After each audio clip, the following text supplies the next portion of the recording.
Boa tarde, gente. Tudo bem? Como é que vocês estão? Mais uma aula 4 hoje, um mês já de atividades, né? Muita coisa acontecendo por aí, né? Mais uma aula aqui, ó. Tô com a cadeira revestida com a cor, uma fronha do meu travesseiro aqui, para não ficar batendo no guarda-roupa aqui, trazer manchas, que minha mãe fica brava. Eu no alto dos meus 1,98 m aqui, sofro muito com essas cadeiras aqui, rapaziada. Sofro muito. Mas tudo bem, vamos lá. Mais uma aula. A aula de hoje a gente vai continuar, tá bom? As questões já debatidas na aula passada, tá? A gente vai falar um pouco mais dessas questões dentro de cada região, não só como defini-las, mas as características delas, principalmente as características econômicas, tá bom? Então vai ser esse o nosso tema de hoje. Para a semana passada, eu dei uma colher de chá para todos vocês, não passei exercício, mas não se acostume com a moleza. Ó, minha barba tá bonita, né? Olha só que barba bonita. Acabei de tomar um banho, tá cheirosa. Mas enfim, não se acostume com a moleza, tá bom? Ela vai. Essa semana eu vou passar de novo, né? A gente vai misturar esses dois assuntos. A gente vai tratar disso e, como eu falei, hoje tratando mais dessas questões econômicas dentro de cada região. Então vamos lá, vou começar a apresentação. E aí, como é que foi a semana de vocês? Eu acho incrível essa perspectiva onde eu falo sozinho, né? Mas, enfim, é uma loucura. Esse EAD é uma loucura. EAD louco ao ponto de eu tô com essa blusinha aqui, tá um frio, né? Um frio. E eu tô aqui todo elegante, camisa listrada para vocês. Embaixo eu tô com uma bermudinha aqui com uma pantufa, né? Tá tipo lindo assim. Eu adoro o EAD que a gente precisa só de arrumar a cintura para cima, né? Aqui de baixo, vocês nem imaginam a situação, como é que ela está, tá bom? Comecei a apresentação e é isso. Vamos dar início a mais uma semana. Vamos lá. Esse slidezinho tradicional, preto, chumbo, cinza, do jeito que eu gosto. Vamos lá. Então, continuando aqui, ó, regionalização e suas características, professor Gabriel Garcia, que sou eu. E vamos lá. As regionalizações, né? A gente já falou dessa divisão de cada uma delas. E antes de começar a aula, eu queria combinar um negócio com vocês.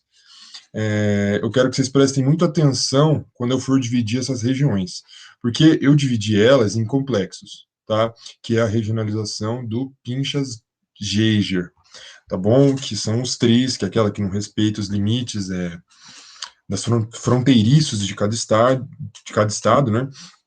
E eu tratei nela essas regionalizações baseando-se nos complexos, né, que ele criou, tá bom? Mas quando a gente for falar aqui, ó, mais para frente, do complexo Centro-Sul, principalmente pelo fato de vocês estarem inseridos na região Centro-Oeste, tá?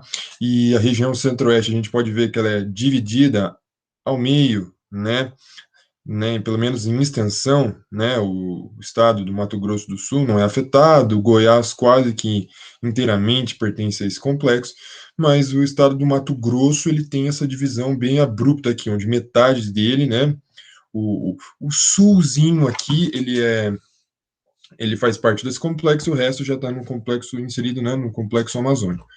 O que eu queria falar para vocês, para vocês prestarem atenção, vou já deixar combinado, eu vou falar antes de tudo, no começo do vídeo, que é o seguinte: quando a gente for falar disso, a gente vai falar do Complexo Centro-Sul, como a gente vai falar do Nordestino, vai falar do Amazônico, tá?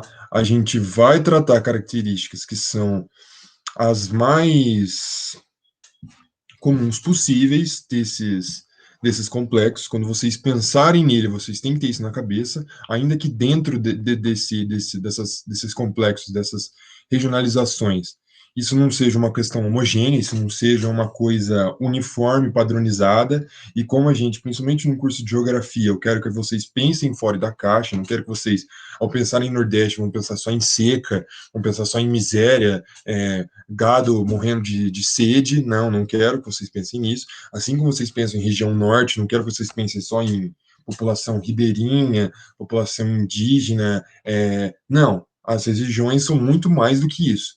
Mas a gente, não, querendo ou não pode fugir de características que são marcantes de cada região. Dito tudo isso, voltando ao que eu falei anteriormente, combinar que a gente vai falar de Complexo Centro-Sul, mas eu vou dar uma focada maior na região Centro-Oeste que é da regionalização do IBGE. Não é nem a do Milton Santos, nem a do Pinchas Geijo, tá bom? A gente vai falar de região Centro-Oeste do IBGE. Assim como a gente está tratando de complexos, a gente vai falar de Complexo Centro-Sul, onde o Mato Grosso do Sul aqui, né, tem questões a ver com esse complexo, tanto que está inserido nele, mas também tem uma particularidade bem específica da região Centro-Oeste, tá bom? Dito isso, né, começamos então. E voltando só para recapitular mais um pouco, combinamos já semana passada daquele jeito, não tive o feedback de ninguém. Muito obrigado por isso, gente. Aula boa acaba rápido, né? Por isso que já faltam umas 3 horas para acabar minha aula. Brincadeiras à parte, não recebi nenhum feedback de vocês, então optei, né? Se alguém tivesse alguma questão, me mandasse. Azar de vocês, brinks. Que eu vou continuar passando mais coisas no slide, porque como eu imagino que vocês anotem, eu acho que fica melhor para todo mundo. O que está no slide é bom, é completo. Então, o que vocês têm aqui, pode anotar, fica tranquilo. Não precisa ficar esperando que eu fale para vocês anotarem. Eu acho que isso demanda mais tempo. Precisa de mais tempo. Uma aula de 40 minutos se torna 1 hora e meia, onde a gente pausa para ouvir o que o professor está falando, anotar os slides. Enfim, vamos lá, vamos começar de uma vez por todas, tá bom? Então, vamos lá. A gente vai falar, antes de tudo, então, dessas regionalizações, só recapitulando, e dos aspectos econômicos de cada uma delas, a gente vai dar um foco maior nessa região Centro-Sul. Chega de aviso, vamos começar. Complexo Amazônico. Baixas densidades técnicas e demográficas. A gente sabe que o Complexo Amazônico é a região... o Complexo Amazônico é como se fosse a Rússia dos complexos brasileiros. Em que? Nessa baixa densidade demográfica. É a maior região do Brasil, e a que menos tem gente por quilômetro quadrado, e até a que menos tem gente em população total, tá? Muito espaço, mas muito espaço cheio de floresta, áreas não tão habitáveis assim, né?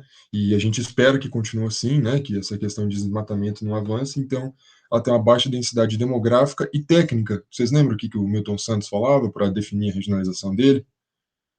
Meio técnico-científico informacional, então ela tem essa baixa densidade técnica, não é uma região conhecida por ser o maior polo tecnológico do mundo, não é uma Wakanda da vida, o complexo amazônico, tá bom? Ela é uma região que sofre de problemas de infraestrutura, a gente já viu o que uma pandemia pode fazer com o planeta, mas especificamente em regiões mais pobres, a gente viu o desastre que foi o manejo da pandemia, principalmente no estado do Amazonas, em Manaus, como é que a população amazonense sofreu e bastante com isso, tá? Então a gente tem essa baixa densidade técnica e demográfica. As maiores concentrações populacionais são nas duas capitais dos maiores estados da região norte desse complexo amazônico, que são Manaus, né? A gente já sabe onde fica, no estado do Amazonas, e Belém do Pará, tá bom? Retomando aqui, ó, como eu já disse aqui, tem baixa densidade geográfica, pouquíssimas pessoas por quilômetro quadrado, ainda que nas capitais a gente tem um número alto de pessoas, sim, mas geralmente os municípios nessa cidade são municípios grandes. Então, ainda que você tenha uma população gigantesca, ocupar esse tanto de espaço com pessoas não é o que acontece. Então, a gente tem uma baixa densidade geográfica. A gente tem baixo IDH, tá bom? Ainda que tem estados da região Nordeste que possuem IDH ainda menores, se eu não me engano, Maranhão, que possui o pior IDH do Brasil, a gente, né, trazendo isso como um todo, a gente vai ver que o complexo amazônico possui, no geral, um IDH baixo. A gente sabe, né? Imagino que vocês já saibam disso. A gente vai tratar disso melhor em outras aulas, mas que o IDH, o Índice de Desenvolvimento Humano, envolve uma série de fatores, a gente faz uma média e calcula. Quanto maior o número, né, maior, mais desenvolvido é esse país. Ainda que isso não tenha a ver com PIB bruto, né, o PIB total, a gente vê países nórdicos, Suécia, Noruega, com um IDH muito maior que a China, muito maior que os Estados Unidos, ainda que os Estados Unidos tenham um IDH alto, mas isso é por renda per capita, expectativa de vida, isso não tem a ver com a quantidade de dinheiro movimentado, tá? Porque a gente sabe que uma ilhota como uma Suécia, uma Noruega, uma Dinamarca da vida não vai poder competir financeiramente com um país com dimensões continentais e com essa um viés econômico todo voltado para a economia que é a China, não tem comparação, tá? Mas como eu disse, o IDH leva esse índice de qualidade de vida também, e aqui a gente pode ver no complexo amazônico como essa região tem um baixo IDH. Voltando ao que a gente falou do Milton Santos aqui, ó, densidades técnicas carentes de infraestrutura, que a gente já discutiu um pouco mais cedo. Essa região concentra também altas populações indígenas, extrativistas e ribeirinhas. Extrativistas são as que vivem do que a terra os provém. Não necessariamente você ter uma agricultura familiar, uma coisa rudimentar, trabalhar com pau e pedra. Não, mas é o extrativismo da terra. A gente vai falar mais quando a gente for tratar de outros complexos aí, a gente vai falar mais sobre isso, mas eu quero que vocês entendam que essas populações extrativistas são as que dependem da terra para sua sobrevivência, seja da maneira que for. É, alimentos, extrativismo mineral, a gente sabe, né, que no Pará tem uma grande reserva de bastante coisa por aí, né? Então é isso. E a gente vai falar mais sobre isso depois quando a gente for falar de solo, tá? Essas formações rochosas e tudo mais. Aqui a gente tem o Complexo Amazônico como um patrimônio genético internacional, né? Ela agrupa a maior floresta do mundo, a floresta amazônica, e a maior bacia hidrográfica do mundo. Esses dois fatores somados levam o quê? A uma alta diversidade. A gente sabe o quão diverso, o quanto é um patrimônio genético internacional mesmo a região amazônica. Como a gente tem um berço de espécies, de diversidade, muita gente já falava, né, que a floresta amazônica é o pulmão do mundo, tamanho as suas dimensões, tamanho a sua diversidade, então a gente tem que ficar muito atento quanto a isso. Sempre que vocês verem, por exemplo, a gente vai falar mais disso no próximo slide, mas quando a gente vê políticos de outros países mesmo querendo intervir nessa questão amazônica, eu não digo que eles têm que ter autonomia sobre o que está dentro do nosso território, mas se importar e tratar com mais seriedade do que vem sendo tratado essa questão amazônica, não é só é mais do que um dever, uma obrigação, porque a floresta amazônica, ainda que seja nossa, que esteja não só, né, nas nossas fronteiras, mas a maior parte, isso é um patrimônio genético internacional, isso é uma dádiva para o planeta Terra, tá bom? A gente tem que ser grato por existir essa floresta e mais grato ainda por ela estar dentro dos nossos limites, tá bom? Então aqui, ó, aqui onde a gente vai poder ver, né, o que é o complexo amazônico, tá? E aqui duas características principais, essa alta população indígena, extrativista e ribeirinha, e o contraste, né, que é a Zona Franca de Manaus. Aqui os aspectos econômicos, né, como a gente já disse, tem um alto teor de população extrativista, né, seja ela vegetal, mineral ou animal, como a gente já disse, e aqui a gente possui com esse contraste, né, ao mesmo tempo que possui essa alta população extrativista, a gente tem também a Zona Franca de Manaus, que é um polo industrial fortíssimo, tá, e que só foi possível, é até meio estranho a gente pensar como é que é uma diferença até grotesca, né? Como é que a gente vê um polo tecnológico tão forte, você atravessa a rua, vê gente tendo que ser transportada de balsa de um lugar ao outro e tudo mais. Isso acontece por quê? Assim como em outras regiões, principalmente na região centro-oeste, né? A gente está tendo um alto teor de industrialização nessa região, nessas regiões, como a gente já viu, né, da ocupação brasileira, que foram ocupadas tardiamente, esse coração do Brasil, que é o motivo da capital ter sido trazida até Brasília, para a gente explorar esses limites todos, a Zona Franca de Manaus, assim como essas outras questões todas, acontecem porque teve incentivos fiscais para isso. Ficou atrativo, tá? Construir uma indústria, fazer uma indústria acontecer nessas regiões, tá bom? O Complexo Amazônico também é conhecido por um grande comércio de frutas tropicais, tá bom? Eu, como um estudante de geografia na USP, tive o prazer de fazer não só um, né? Como dois trabalhos de campo no Mercadão de São Paulo. Não sei se vocês conhecem, se não conhecerem, rapaziada, é um negócio de outro mundo. Assim como São Paulo é um lance de outro mundo, eu que venho de uma cidade, já falei para vocês, sou do Paraná, de Arapongas, uma cidade, um ovo de 100 mil habitantes, mudei para São Paulo, outra vida, né? Outro universo. Parece que eu estava em Marte, porque nem parece que aquilo tudo podia sair de uma cidade, assim. Eu definitivamente não conhecia nada perto daquilo.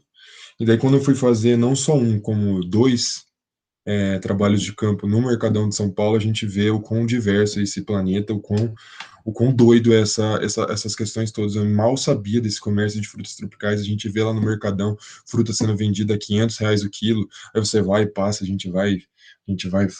a rapaziada da minha sala vai todo bonitão para mostrar, né? Pô, vamos comprar. Os caras dão fruta, uns morangos hidropônicos desse tamanho, umas coisas que eu nunca vi na vida. Grande parte dessas frutas que vem, que a maioria delas foi um dos meus objetos de trabalho num desses campos, foi para ver de onde isso vai, para quem que vende, né? A gente descobriu que a maior parte dessas frutas são exportadas mesmo, né? Grande parte dessas frutas tropicais, algumas são produzidas no Brasil, a maior parte é exportada, ou a outra grande parte é importada. Tem fruta australiana, colombiana, região do Caribe, e é muito essas frutas, né? Com esses preços completamente abusivos de R$ 500 o quilo, elas são muito vendidas para buffet para fazer eventos, casamento, né? A gente sabe que em São Paulo a gente tem pessoas que podem pagar isso tudo, né? E, cara, é uma doideira. Vocês têm que ir lá e comer, para quem não é vegetariano aí, comer o sanduíche de mortadela, o pastelzão de bacalhau, que é uma delícia. Enfim, essa região é conhecida como eu falei, esses comércios de frutas tropicais, que geralmente são vendidas para esses centros maiores, tá? A gente vai ter uma, uma, uma, uma, uma exportação para grandes centros do Brasil, como Rio de Janeiro e São Paulo, e também essa exportação de fato para outros países, como frutas exóticas sendo vendidas a preços elevadíssimos. Tá? Uma outra característica dessa região é a expansão de soja, né? Nessa região conhecida como Matopiba, Mapitoba, eu acho Matopiba melhor, vocês sabem bem por quê, mas o Matopiba, que é essa região que agrupa isso aqui, ó. Maranhão, Tocantins, Piauí, Bahia. Essa região aqui, quase que limite, né, desse complexo amazônico, está sofrendo com essa expansão de soja, tá? Aqui, por conta dessa expansão, seja do desmatamento para a plantação de soja nessa região do Mato Piba, ou até dentro desse complexo amazônico, né? A gente sabe o quanto a região centro-oeste e norte sofreu com o desmatamento, principalmente esse ano e o ano passado, tá? E o quanto isso acontece por conta dessa prática chamada coivara. O que é essa coivara? É a prática mais brutal para limpeza de solo conhecida. A mais brutal é a mais barata, por isso que é feita. O que constitui isso? Você simplesmente acende um fósforo, joga, deixa que o fogo faça o resto para você, você limpa tudo no seu caminho, tá? E a partir disso, a partir do, do, do cessar do fogo, né? A partir do momento que isso acaba, você tem um pasto limpo para você plantar o que for que você queira plantar nesse solo horroroso, tenebroso que fica depois de sofrer seguidas queimadas em cima dele, e você tem uma área enorme para pastoril, tá bom? E essa é a prática da coivara, é o botar fogo para limpar. E o que acontece com ela? Você provoca a arenização do solo e a desertificação. Os solos vão ficando, como eu já disse, cada vez mais pobres. O fogo destrói com qualquer nutriente que você poderia ter no solo, e esse fogo manda ele para a casa do chapéu. Não tem o que fazer, bicho. E a gente sabe, né, que principalmente nessas regiões aqui, essa Matopiba, que tem essa expansão recente, mas quanto essa região norte, né, da região centro-oeste e a região norte, é seguido isso não tem um cessar-fogo, tá? Isso é contínuo, isso é repetido, isso é repetido, isso é repetido, isso é repetido. Vai chegar uma hora que a gente vai ter um solo tão pobre quanto o solo de um deserto, mesmo estando numa região de clima tropical úmido, mesmo tendo um bioma que se adequa a essas características, a gente vai perdendo cada vez mais isso, e é por conta dessa prática brutal chamada coivara, tá? Aqui, como eu já disse para vocês, né, que eu falei que a gente ia tratar isso melhor nos próximos slides, a gente tem um aumento significativo do desmatamento, né, nos primeiros anos do governo Bolsonaro. Isso não é não tô né, fazendo doutrinação, nada disso, isso é um fato, tá, gente? Isso vocês podem gostar, vocês podem ser eleitores, vocês podem não ser, mas isso a gente tem que tratar porque em vestibulares isso pode cair, tá bom? E é isso. Teve um aumento significativo, essa gestão Salles, no ministro do Meio Ambiente, provocou, né, a gente teve a célebre frase do passar a boiada, né, enquanto a pandemia estava rolando, e infelizmente é o que está acontecendo. Tipo, a gente vê aumentos em épocas diferentes, mas aumentos grotescos em relação a outros anos, e é isso. E eu trouxe esse assunto, né, ainda que ele seja delicado, envolve com crenças de alguns, mas porque isso pode causar possíveis sanções internacionais. A gente já viu o Biden falando, teve a Comissão do Meio Ambiente, que eu trouxe à tona na aula anterior ou na outra, não me lembro, tá? Que existe um compromisso, né, para que essas emissões de carbono e de desmatamento diminuam, tá? Quando o Biden entrou no poder, ele retomou os Estados Unidos no protocolo, opa, gasguei, no protocolo de Kyoto, né? Que é um desses essas medidas, um desses tratados assinados para reduzir as emissões de carbono e de emissão de gases de efeito estufa e tudo mais.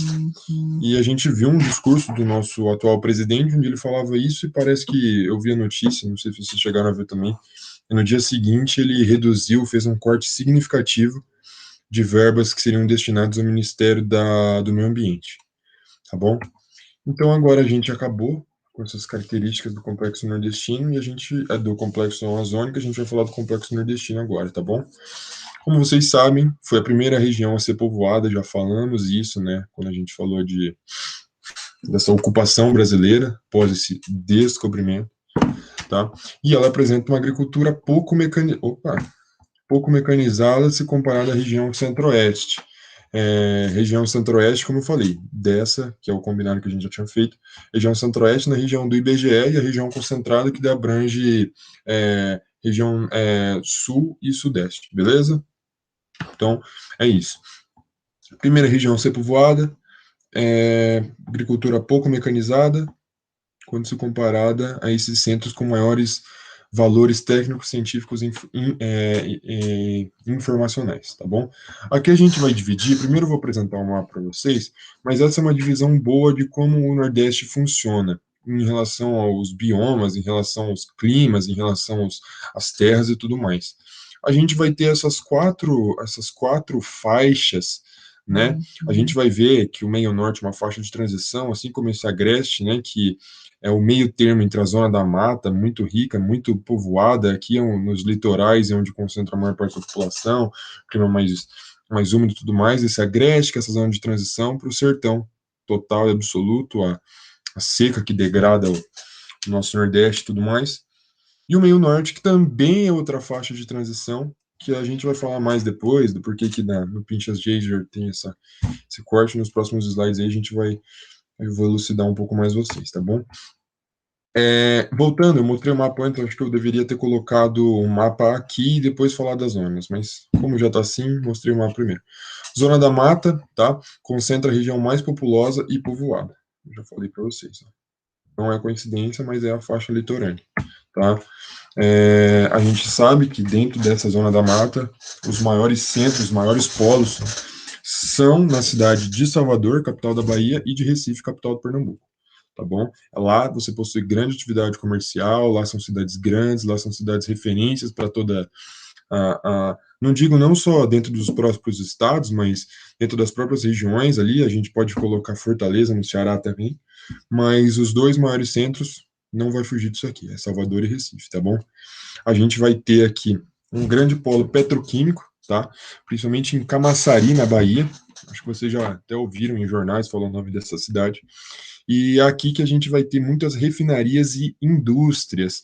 E aqui, ó, olha como a geografia, a gente nunca pode manter um slide velho. Ainda que eu faça isso toda semana para vocês, mas ó, a indústria da Ford que fechou as portas e voltou, demitiu uma série de funcionários, era em Camaçari, e teve essa questão, ainda que teve um toma lá da cá, uma queda de braço, cada um com um discurso, o presidente da Ford falando alguma coisa, Bolsonaro falando outra, que essas questões de incentivos que não ofereceu, o outro falando que ofereceu, enfim, o que importa é Camaçari, situada na Zona da Mata, é conhecida por ter um grande polo petroquímico, recheado de refinarias e indústrias, inclusive essa da Ford, que foi recém-fechada. Fechou? Aqui você vai ter uma grande agropecuária, tá? E o principal produto, seja para comércio interno, seja para exportação, é a cana-de-açúcar, tá? E aqui, como eu falei para vocês, aqui os complexos nordestinos, que eu, né, admito que eu coloquei esse slide meio zoado, a ordem não foi das melhores possíveis. E aqui agora a gente vai falar do Agreste. O que, é o que acontece no Agreste? Você tem um projeto lá, chamado Projeto. Opa, desculpa. Projeto Petrolina no Pernambuco, tá? O que é esse projeto? Ele prevê, né, essa transposição, que vocês com certeza já ouviram falar, isso já foi tema de redação, que é a transposição das águas do Rio São Francisco, para que você consiga prover uma maior qualidade de vida para a população local. O que prevê nesse projeto? É a irrigação com as águas do Velho Chico, como é conhecido, né? Proporcionando a produção de frutas para exportação. Mesma questão que a gente vê no Complexo Amazônico, tá? Aqui eu tirei de uma reportagem, ó, vamos abrir aspas aqui, ó. Apesar de ser um lugar de destaque para plantações de manga e uva, que são essas... Manga e uva, né, elas são conhecidas aqui ó, como frutas secundárias, essas são as frutas primárias, esses são os carros-chefes, tá? Mas aí a gente vai ter essas técnicas de rotação de cultura, diversificar o plantio, tá? Ainda que a gente tenha essas frutas diversidades nos termos de plantio mesmo, de temporadas, né? Então você faz essa diversificação do plantio. Então, como eu disse, a manga e a uva são os carro-chefes, né? São as frutas primárias, e daí aqui, ó, outras culturas estão se expandindo. As frutas secundárias, como a goiaba, a acerola e o coco. Tá? Então, essas são as 5 principais frutas que são plantadas através desse projeto, que conta com a transposição das águas do Rio São Francisco, para essa plantação de frutas para exportação, tá bom? Aqui a gente vai ter também uma notada pecuária, tá? Uma pecuária extensiva com caprinos e muares. Vocês lembram o que é uma pecuária extensiva? Qual que é a diferença entre extensivo e intensivo? Se não souberem, eu explico para vocês. A pecuária extensiva, eu vou dar um exemplo bem chucro, bem tosco mesmo. Vamos supor que é a mãe que cria o filho dentro de shopping, que é o filho criado com a avó. Por mais grotesco que seja isso, o que é o filho criado com a avó? É o filho que tem sempre alguém junto, que tem sempre alguém por perto, não fica sozinho, não sai para rua. Isso é intensivo. Você não precisa de a rua, a cidade inteira para ele criar. Ele no quarto dele, na casa ali, jogando um videogame aqui, ali, assistindo televisão, no playground do prédio, ele criou, ele se moldou como ser humano, intenso, intensivo, você não precisa de muita coisa. A extensiva, o que que é? Ela vamos supor que é o contrário, é a rua. É o filho que sai de casa, que brinca na rua, que, por mais exemplo de pai que isso seja, foi um exemplo que me ajudou bastante a sacar. Exemplo de pai, ai, minha geração é melhor, essa balela toda que a gente está careca de saber. Mas, enfim, essa pecuária extensiva, ela não tem tanto cuidado. Você libera um pasto enorme, cabe ao boi, ao boi, à vaca, chegar onde ele tem que chegar para se alimentar, você dispõe para ele, né, uma série de porções de terra, mas você não. Igual, por exemplo, a gente sabe, né? Essas carnes, nessa gourmetização das carnes, carne wagyu no Japão, os bois são tratados ouvindo música clássica, comendo ração, comendo caviar, comendo, né? Eu até falo uma palavra meio muito legal aqui, desculpa. Mas você cria ele no mundo, esse boi nessa pecuária extensiva, tá? Com caprinos, né? E muares. O que é muares? É a mula. Muares é a mula. Eu botei aqui para dar um nome chique para vocês me olharem com mais respeito, tá bom? Mas esses muares não passam disso, dessa mula, desse jegue, tá bom? É isso. Aqui a gente vai passar para o sertão. No sertão eu dei uma conversada melhor, tá? A gente vai falar um pouco mais. e a gente sabe, né, que infelizmente essa região onde concentra os maiores níveis de pobreza do Brasil, tá? Nessa porção de terra chamada Polígono das Secas, tá? Aqui a gente também vai ter uma pecuária extensiva, tá? A gente ainda também vai ter essa pecuária para o mundo, essa criação de animais, principalmente de caprinos e moares, para o mundo. E esses bichos aí são quase que nômades, né? Eles vão onde você vai, acha uma aguinha aqui, outra ali, onde tem uma, uma questão mais, como é que a gente pode dizer isso? Mais favorável, mais propícia para a sobrevivência deles. Eles andam, eles peregrinam, eles vão atrás dos alimentos, da água, isso sobre a tutela do dono, né? Mas é isso. Geralmente no sertão é marcado por uma agricultura familiar, né? Como a gente não vê grandes incentivos para essa região, a gente não vai ter nenhum latifundiário gigantesco, é, latifúndios improdutivos enormes, cheios de verde, uma mata super densa, não, por conta dessa questão climática, tá bom? Então, de novo, ó, pecuária extensiva, ainda mais rudimentar, ainda mais precária, ainda mais insalubre do que no Agreste, que aqui a gente consegue ver que aqui provém as coisas, aqui as coisas andam, tá? Ainda mais com esse projeto, irrigação, essa essa questão aí com as águas do Velho Chico, né, do Rio São Francisco, a gente tem uma maior prosperidade nessa região agreste, que a gente não encontra, infelizmente, né, no sertão. Isso por conta de quê?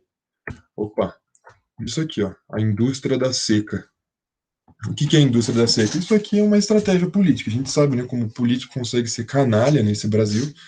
Então, o que eles fazem? Eles aproveitam da seca, né, eles aproveitam dessa situação miserável para ganho próprio. Eles vão e usam essa estratégia de né, os industriais da seca para falar, né, utiliza dessa calamidade para conseguir mais verba, para conseguir mais projeto, para conseguir incentivo, para conseguir concessões de crédito, para conseguir perdão de dívida, usando dessa, dessa precariedade do estado do sertão nordestino, dessa seca, dessa miséria que toma essa região, para ganho próprio. O que eles fazem? Eles usam da fome aqui, ó, propaganda apelativa e ganha mais dinheiro e faz projeto pessoal, vai comprar casinha, vai viajar, vai melhorar a própria fazenda que eles têm.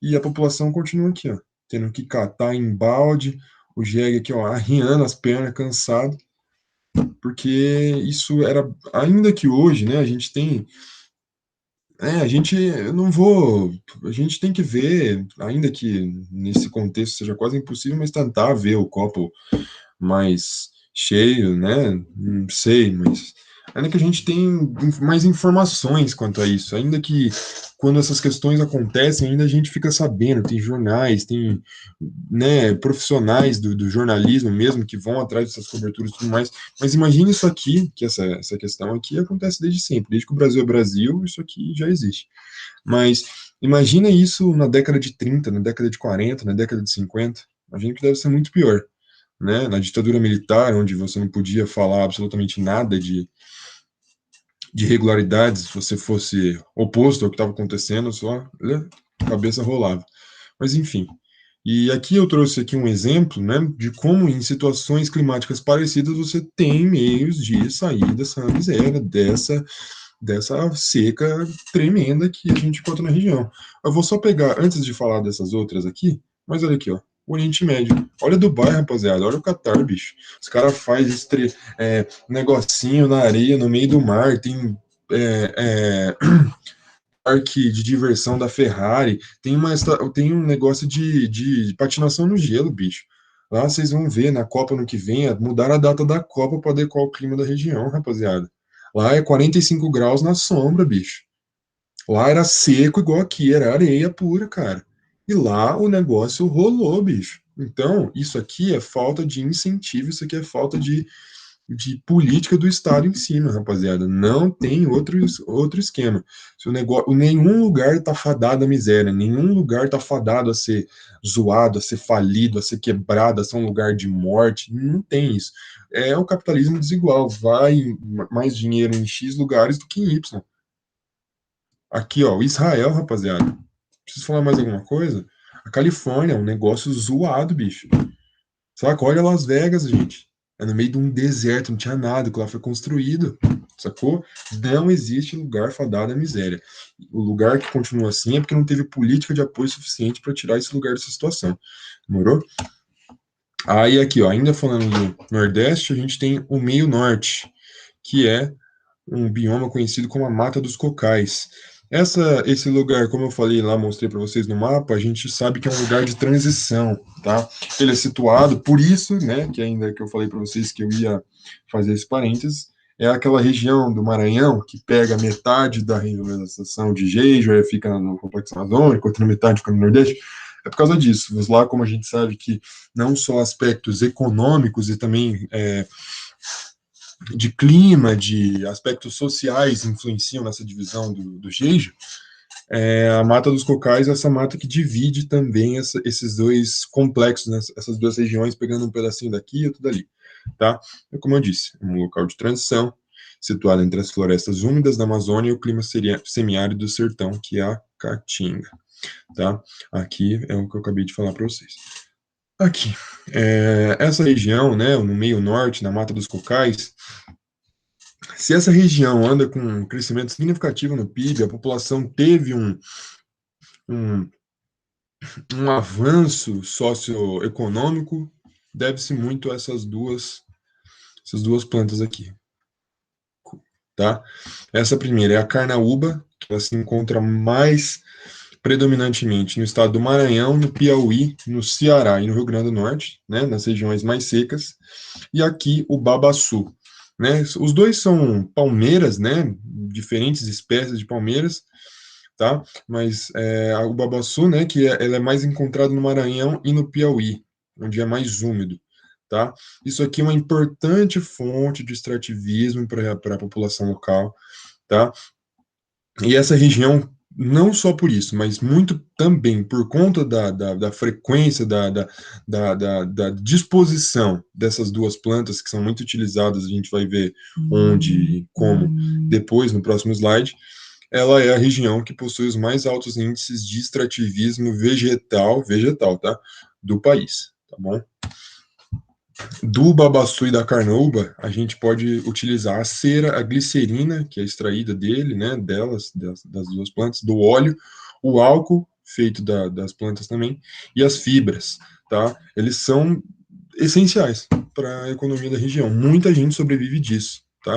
Eu já vi em programa Globo Repórter da vida, eles indo lá e conversando com essas pessoas, tipo, quando teve o boom da utilização desses dois produtos, como é que a vida de muita gente mudou, tá? Eles são vendidos para serem usados em indústrias, tá bom? Seja elas farmacêuticas, as de cosméticos, as alimentícias, de celulose, entre outras, né? Por conta disso aqui, ó. Tem um alto valor comercial, isso aqui é muito útil, beleza? E aqui, né, além de extrativismo vegetal, que a gente já viu que é onde tem a maior taxa de extrativismo vegetal do Brasil, a economia dessa região, da zona da mata aí, é base. Opa! Mano, meu dedo tá nervoso, eu tô ansioso, querendo mudar, parece. Enfim, é baseada na criação de gado, pecuária e nas culturas de arroz, soja e algodão, beleza? Aqui agora a gente vai falar do Complexo Centro-Sul, como eu já havia dito anteriormente. A gente vai falar sobre eles, características gerais, depois a gente vai dar um foco na região centro-oeste do IBGE, beleza? Então é isso.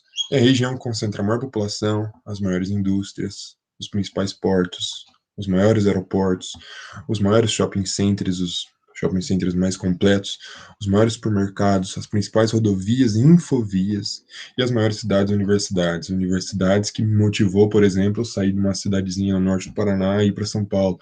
Isso aqui por conta de UFMG, Universidade Estadual do Rio de Janeiro, USP, Unicamp, as universidades particulares de exatas, né? Vou colocar economia como exatas, mas administração, INSPER, FGV, movimenta muita gente para ir para lá, além desse êxodo rural que a gente sabe que aconteceu durante muito tempo. Hoje a gente tem essa descentralização, né, desse complexo centro-sul, pelo menos na região sudeste, tá? A gente tem as pessoas voltando para suas origens, seja para o Nordeste, seja para o Centro-Oeste, porque a gente já tem não tem uma disparidade tão grande, né? em relação às regiões, quando comparado à região sudeste, isso na regionalização do IBGE, tá? Mas essa, no fim das contas, a região centro-sul, no total, é a que recebe o maior número de pessoas, seja para estudar, seja por oportunidades, e ainda hoje é um fenômeno bastante visto, bastante presente nessa região, tá bom?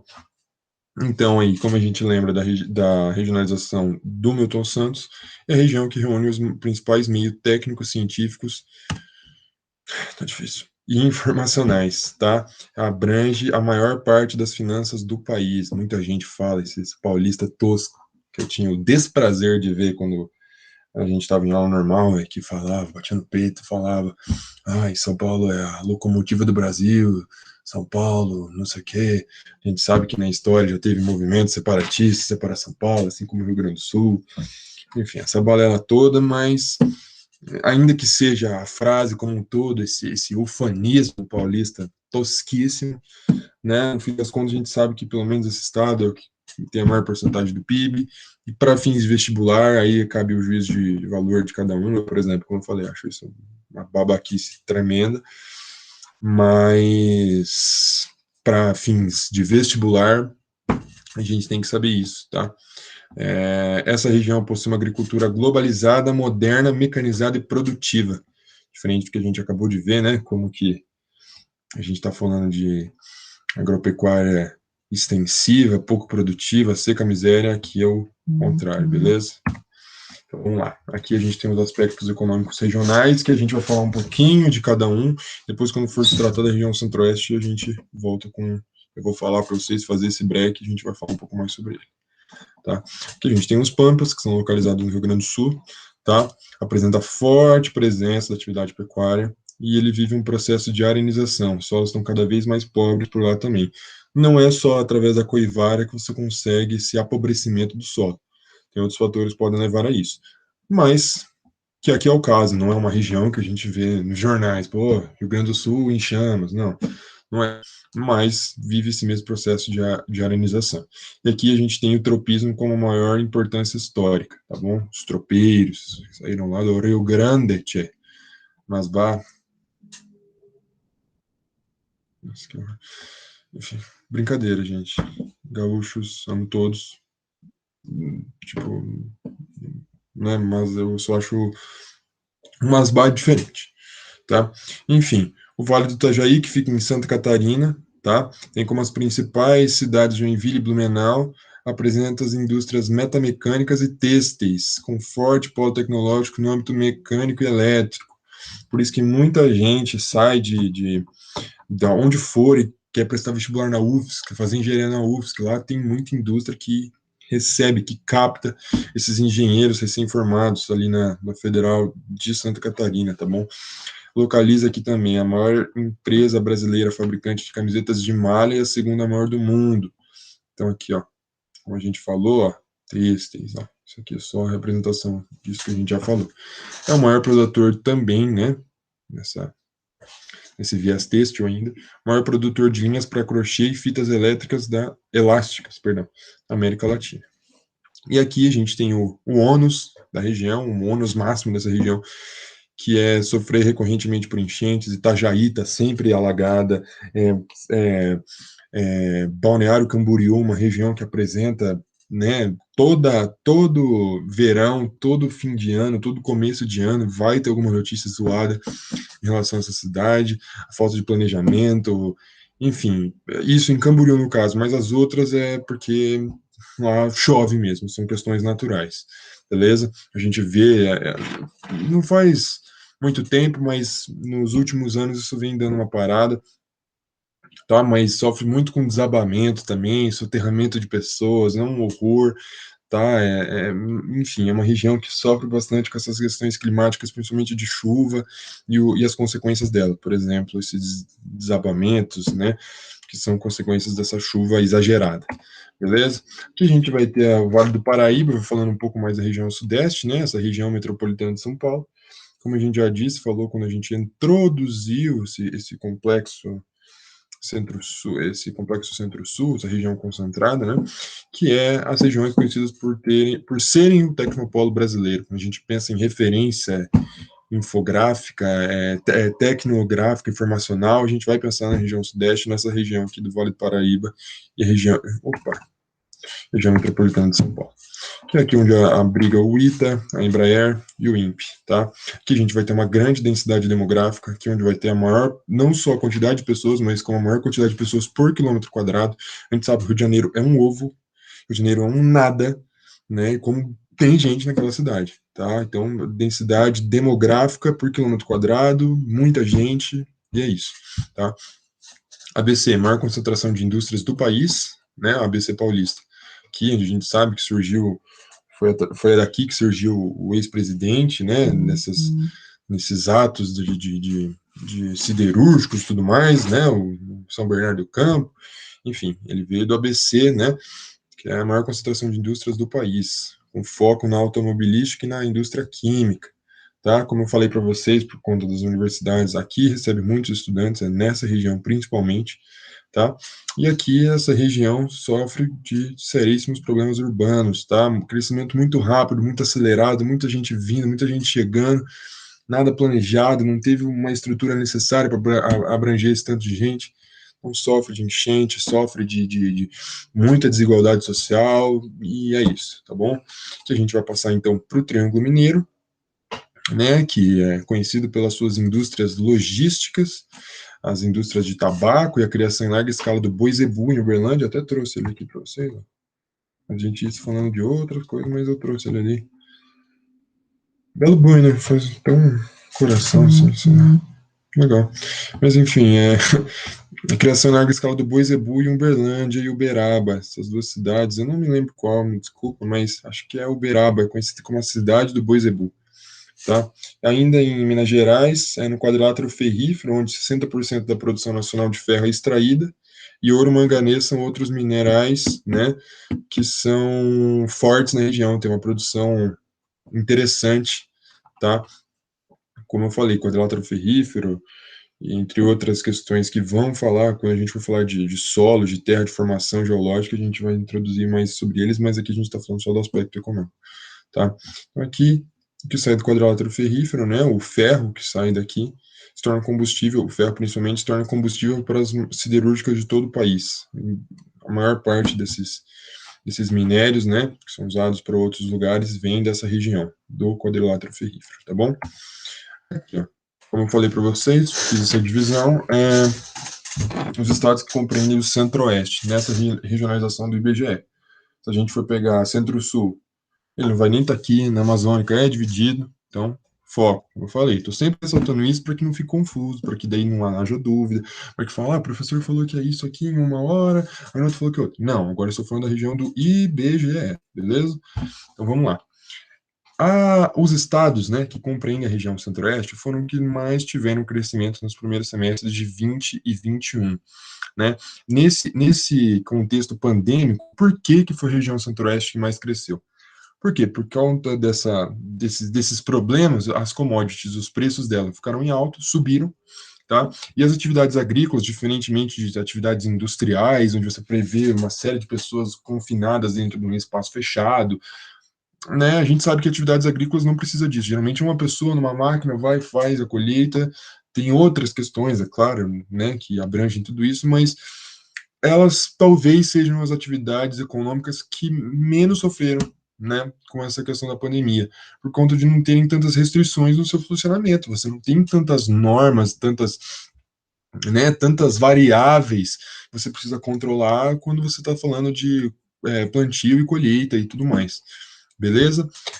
Como eu falei, essa região aqui é marcada por possuir o maior rebanho bovino do país e pelo forte setor agrícola, tá bom? Ela é marcada por possuir também um grande setor de serviços nas capitais, justamente por isso, tá? Uma região que tem bens, né? Uma região rica, né? Não a mais rica do país, mas não é uma, né? A gente sabe, né? Que não é uma miséria completa, ela tem meios técnicos, informacionais, sim, tá? E justamente por isso, por ter esse setor agrícola forte, por ter um rebanho bovino alto, existem pessoas que moram ali, essas pessoas precisam gastar, e essas pessoas geralmente gastam, e isso são nas capitais. Aqui, a consequência disso aqui é isso aqui. tá? Um grande setor de serviços nas capitais dessa região centro-oeste aqui, tá? Como eu falei, por conta isso num outro momento, né? Por conta desse crescimento tardio da população nessas regiões mais interioranas do Brasil, por conta dessa ocupação, primeiramente litorânea, a gente teve um entardecimento na ocupação desses locais. E agora, como a gente tem essa descentralização na região sudeste, principalmente, a gente tem as pessoas voltando para suas origens, voltando para os seus lugares, incentivos fiscais para abrirem empresas, abrirem indústrias nesses lugares onde não são tão ocupados, onde o mercado de trabalho já não está tão saturado, a gente vê que nessas regiões, e principalmente nessa região, a gente tem uma construção civil elevada, principalmente nos últimos anos aí. Isso é um fenômeno que vem acontecendo com bastante força, tá bom? Então, aqui, ó. Distrito Federal, que é Brasília, né? O que é o Distrito Federal, né? Ele representa Brasília e as cidades satélites, que são referências pelas suas indústrias varejistas. Brasília, né, que é o centro político do Brasil e que possui as mesmas características que as duas maiores cidades do estado de Goiás têm, que são Goiânia e Anápolis, tá? Eles bebem da mesma água, tá bom? Eu não vou aqui, eu falei isso porque eu não vou ter um tópico específico falando do estado de Goiás, tá? Eles têm essa mesma, essa mesma, as mesmas características em comum que a região centro-oeste tem, mas quando a gente fala de Brasília, a Brasília se parece bastante com o que Goiânia e Anápolis são, que são essas características que eu já enunciei anteriormente, tá? Falando do estado do Mato Grosso, beleza? Cuiabá e Rondonópolis são as principais cidades, tá bom? E ela segue também, como eu já disse, a tônica dos outros estados da região centro-oeste. A principal característica, o principal produto, né, dessa região é a soja, e as maiores cidades possuem, que são essas duas, também são conhecidas por serem, né, pelo menos nesse viés regional, centros industriais relevantes, tá bom? Então, aqui falando do estado do Mato Grosso do Sul, que é onde eu imagino que a maioria das pessoas que me veem são, tá? Ela representa a menor participação do PIB da região centro-oeste, tá bom? Goiás e Mato Grosso possuem maior participação, mas ela possui o maior crescimento econômico da região, o estado que mais cresce, tá? Ela é o que está mais se desenvolvendo mais rápido, tem maiores prosperidades nos índices nessa participação do PIB aí, tá bom? Ela detém o maior rebanho bovino do país e é o segundo maior exportador de carne bovina do Brasil, tá? O mesmo processo industrializatório dos outros estados da região, que segue também a mesma pegada nacional, tá? Isso aqui é o que eu já estou falando para vocês desde o começo da aula. Desses outros estados da região centro-oeste, essa pegada nacional é o que está acontecendo em todo o Brasil, que a gente falou ao longo dessa aula inteira, tá? Aqui a gente vai ter, né, como característica nessa desse estado, né? Significativas jazidas de ferro, manganês, calcário, mármore e estanho. Então, e da onde vem isso? A maioria provém do maciço do Urucum, tá? Que tem, né, como características ter uma expressiva jazida de minério de ferro e de manganês. Beleza? Aí os principais segmentos econômicos do Estado, né, são o alimentício, o têxtil, siderúrgico e químico, que daí eles são divididos nesses quatro grandes polos industriais, os quatro polos referenciais do Estado todo, que é Campo Grande, né, que é conhecido pela essa indústria frigorífica, de curtume, de laticínios e indústrias de móveis, tá bom? Aqui Dourados, um outro centro, indústrias de farelo, álcool, açúcar e indústria têxtil. Corumbá, é um polo industrial de minérios e de calcário, de cimentos e os estaleiros. E Três Lagoas é conhecido por essa produção de cerâmicas, nessa indústria de curtumes, laticínios e de bebidas. Beleza? Uma outra coisa aqui, eu fiz esse parênteses aqui que eu acho importante lembrar, é o quanto o turismo vem sendo cada vez mais importante para a região centro-oeste no geral, mas principalmente para o estado do Mato Grosso do Sul, né, com esse turismo ecológico que a gente consegue ver, né, que são promovidos no Pantanal e na cidade de Bonito, beleza? Isso aqui vem tendo uma participação cada vez mais significativa no setor de serviços, nessa representatividade do PIB do estado. Beleza? É isso, gente. Hoje eu não fiz um slide falando do fim. Ó, um slide em branco. Mas enfim, essa foi a aula de hoje. Espero que vocês gostem. Me mandem perguntas. Como eu falei, eu vou preparar os exercícios para vocês essa semana. Por favor, falem comigo. Não me deixem falando sozinho, achando que eu estou o máximo, porque eu quero saber de vocês o que a gente faz. Mas enfim, é isso. Interromper a gravação. Um abraço, boa semana a todos e até logo.